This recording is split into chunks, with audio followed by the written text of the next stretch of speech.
Whoa, Jack gasped, as they were met with a breathtaking, bright, vibrant light that illuminated the literal biome around them.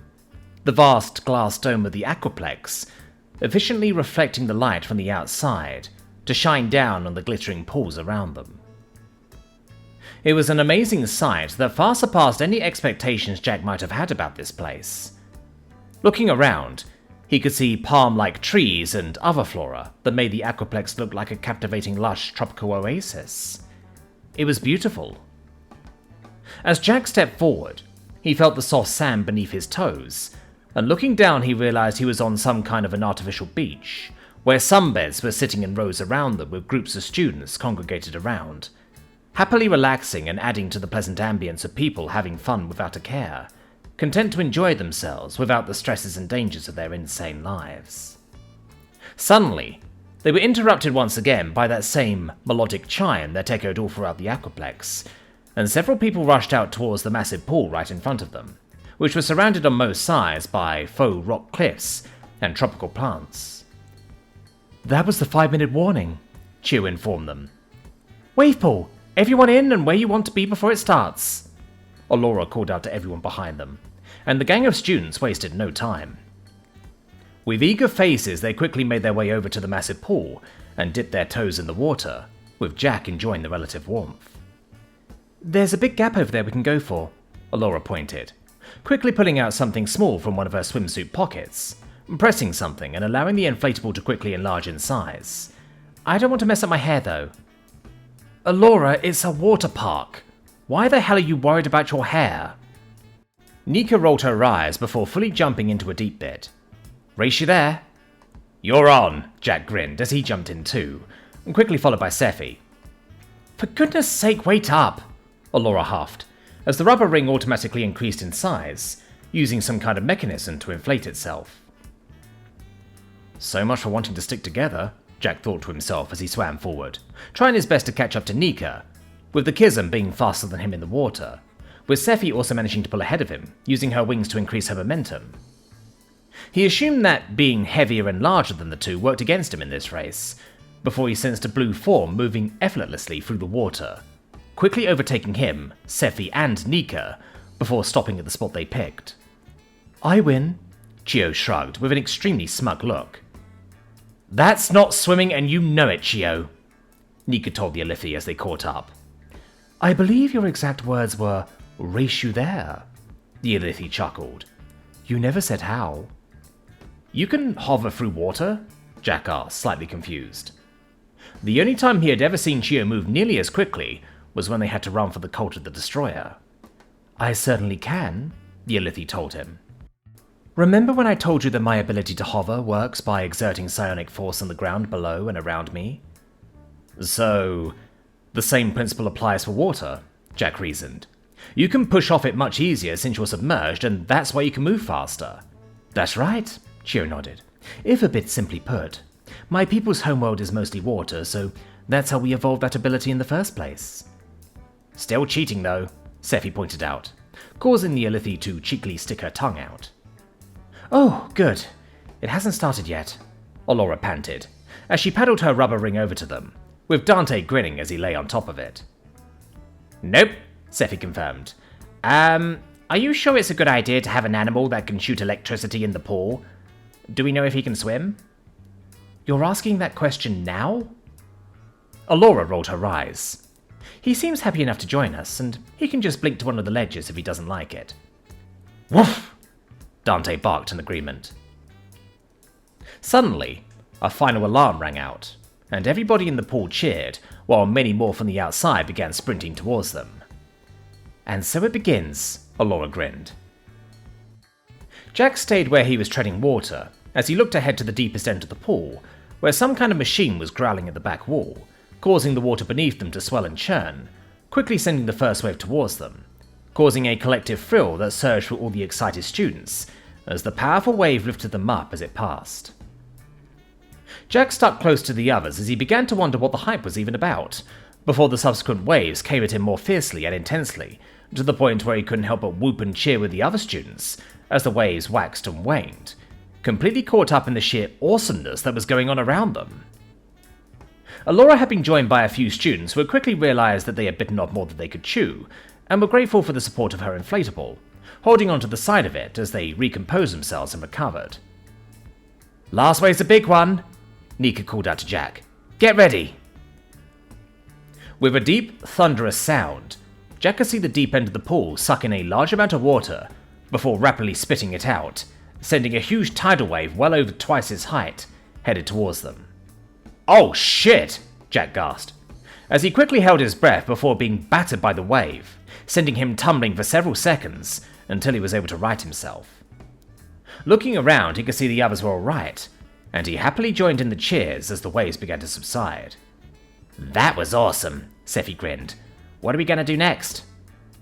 "Hey, Val!" Nika called out, and Jack looked around to try and spot the Eladra, who was chilling out nearby with his fellow Red Legion aspirants. "Cold plunge pool!" "Oh no, not that," Alora groaned. "Why do you insist on torturing yourself by going through that every time we come here?" Alora questioned. "Hey, it's character building," Nika smirked. "You should give it a go." "No way!" Alora emphatically shook her head, joined by Chio. "So this is, what, an ice bath or something?" Jack asked curiously, and saw the others nod. "Yep, pretty much."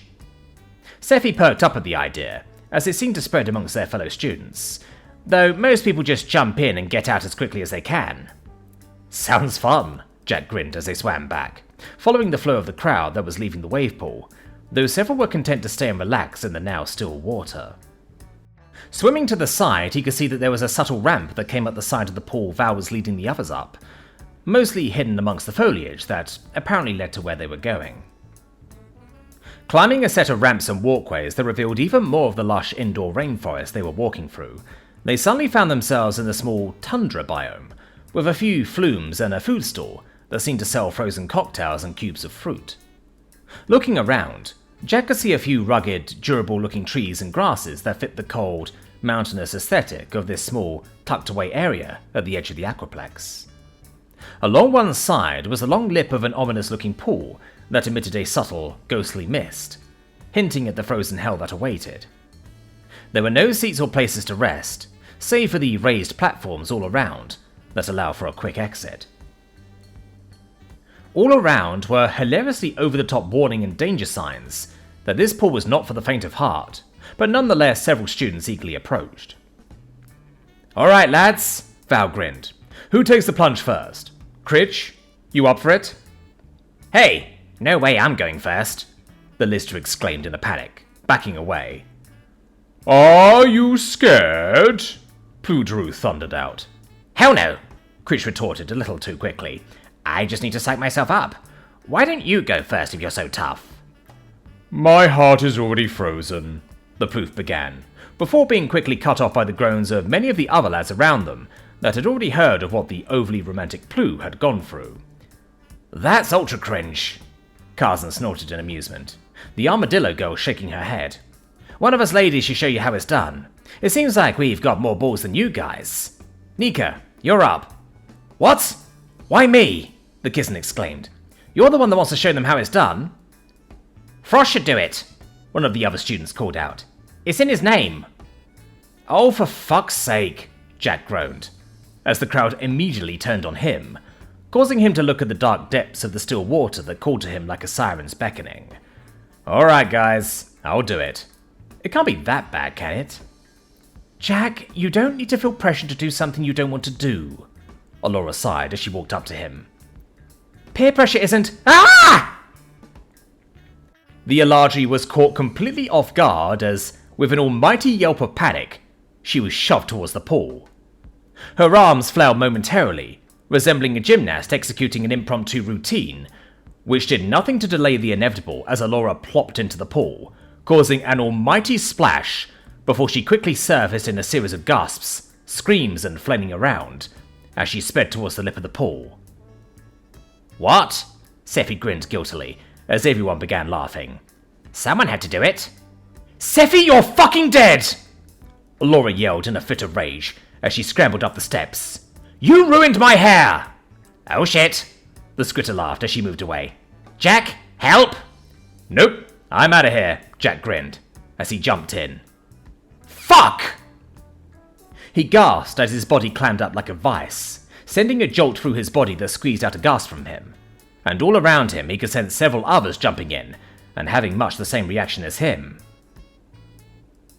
Stay in if you're not a coward, Val spoke up as he clutched at his chest, and Jack closed his eyes and fought through the sudden shock, slowly beginning to get used to the uncomfortable sensation. It's okay, Chio, the water's fine, Jack grinned, causing the Alethi to shake her head at him with an exasperated expression. Honestly, I don't understand why anybody would put their body through so much stress, Chio told him. It completely defies logic. How will you know if you don't try? Jack asked, doing his best to hide his chattering teeth. No, I'm afraid that you won't be persuading me to join you on your foolish pissing contest. Chio shook her head as Jack chuckled, causing the Alethi to look around her, paranoid of anyone looking to try and push her in. Your loss, Nika grinned. Cannonball! Jack covered his face as the Kizza made an almighty splash, before almost immediately grabbing onto him in shock like a chimpanzee with her claws, though Jack barely felt any pain from his own numbness. Okay, that's much colder than expected, Nika finally managed out, still clinging on. You cool if I stay like this for a bit? You're kinda warm.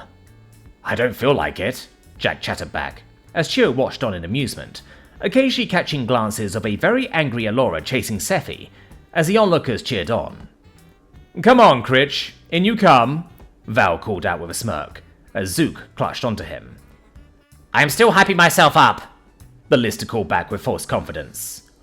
Do it, Plugeru called back, quickly starting a chant. We'll do a countdown, Val announced. 3, 2, 1. Damn it! Critch cursed as he leapt high, much higher than Jack would have thought possible from the small Lister, and did a forward flip, making a small splash as the spectators cheered, drowning out his litany of swear words. Alright, that's most of the Deathball team in here, Val grinned. Scifi, you're up. I think that's for the best, the Scritter panted from somewhere in the distance. By the gods, Alora, you'd make a great Deathballer. Woof! Dante abruptly barked, deciding to join in the fun as he leapt in too, with laughter from the others, before immediately regretting the decision and paddling back to safety, showering the nearby bystanders in icy water. Suddenly, Chio swiftly hovered back and over the water, as the fleeing Scritter lost her balance and belly flopped face first into the water, having tried to pull the Alethi in with her. Curses! Scifi spluttered, as she surfaced to raucous laughter from everybody watching. Serves you right, Chio chided from above the water. That's what you get for trying to fool me. Honestly, did you think— No! Quickly, before Chio could react, Jack grabbed the Alethi by the ankle and yanked her down into the water. It was only fair. After several minutes of a very angry Alethi hosing Jack with the readily available ice water, Chio, Alora and Dante decided to split from the rest of the group in favour of a hot pool, while the rest decided to stay in the cold plunge pool, not wanting to be the first to give up and leave. Peer pressure was a hell of a thing. I think Critch is starting to break, Scifi chattered, from where she mirrored Nika clutched onto Jack's other side. He's going to be the first out. Hell no, Critch shivered, the smallest among them clearly suffering the most, as he swam in circles to try and keep himself warm. Oh no, a voice called out from the edge, and Jack could spot the Squaw Car siblings looking on, wearing what looked like wetsuits. Chio told us you were all up here, but I had hoped she was joking. That's really not good for you. You all need to get out. Ain't no way I'm going to be the first out, Karzan grinned, the armadillo-like Zeno jogging on the spot to keep herself active alongside her sister. No pain, no gain. Come join us. No thank you, Zell called back. We have nothing we need to prove. You're Deathballers now, Val grinned. Come join the team. Zell began, before Rael whispered something into their ear. Actually, okay, give us a moment. The scorecard then grinned as Rael began casting, touching Zell as an aura of pale green light began to emit from the pair of them, before shrugging and jumping in, barely reacting to the ice-cold water. I don't know what you did, but that's definitely cheating, Jack grinned. A simple spell that allows us to endure harsh elements, Rail smiled. Critch, would you like me to cast it on you too? No, I can take it, Critch retorted with the most false bravado he could muster, while the others chuckled. Actually, that reminds me, Karzan spoke up. Jack, since you've got yourself a new plasma rifle, could I borrow your old one? Sure, Jack asked, confused. Technically it's Nika's. She let me borrow it. Why? Is there a problem with what we've got on the wall? Nah, it's not that, Bentham shrugged. Remember a few weeks ago when Scifi found a few jobs you didn't want to do because they were too trivial for you? Yeah, I remember, Scifi grinned, adjusting her position. I told you about the old woman that just wanted some help moving a fridge. We couldn't go for something like that, but I still felt kind of bad about it. All she really needed was someone to be a good neighbor. Yep, so we ended up doing it ourselves, Karzan grinned. Didn't even accept any money for it when she offered, but she basically fed us and promised to tell the members of her bingo club about it. Not too shabby for a few minutes of work. Yeah, you told us about that, Nika grinned from Jack's other side. Yep, Karzan nodded. So that got us thinking. What if we started a group to take up these kinds of jobs? Nothing bad or particularly dangerous, but still gets us a bit of cash, and maybe even does a little bit of good for those that need it. Hell, it beats working long weekend shifts at the supermarket, and after everything that's been going on, our boss is almost definitely gonna just fire us to save some money the moment corporate gets on his ass. Can't really blame him though, Bentham shrugged. Mr. Aziz was happy to take us on in the first place, and he's struggling right now. But doing something like this is a hell of an opportunity when there's not much else work we could do. So you want to do something similar to what we do?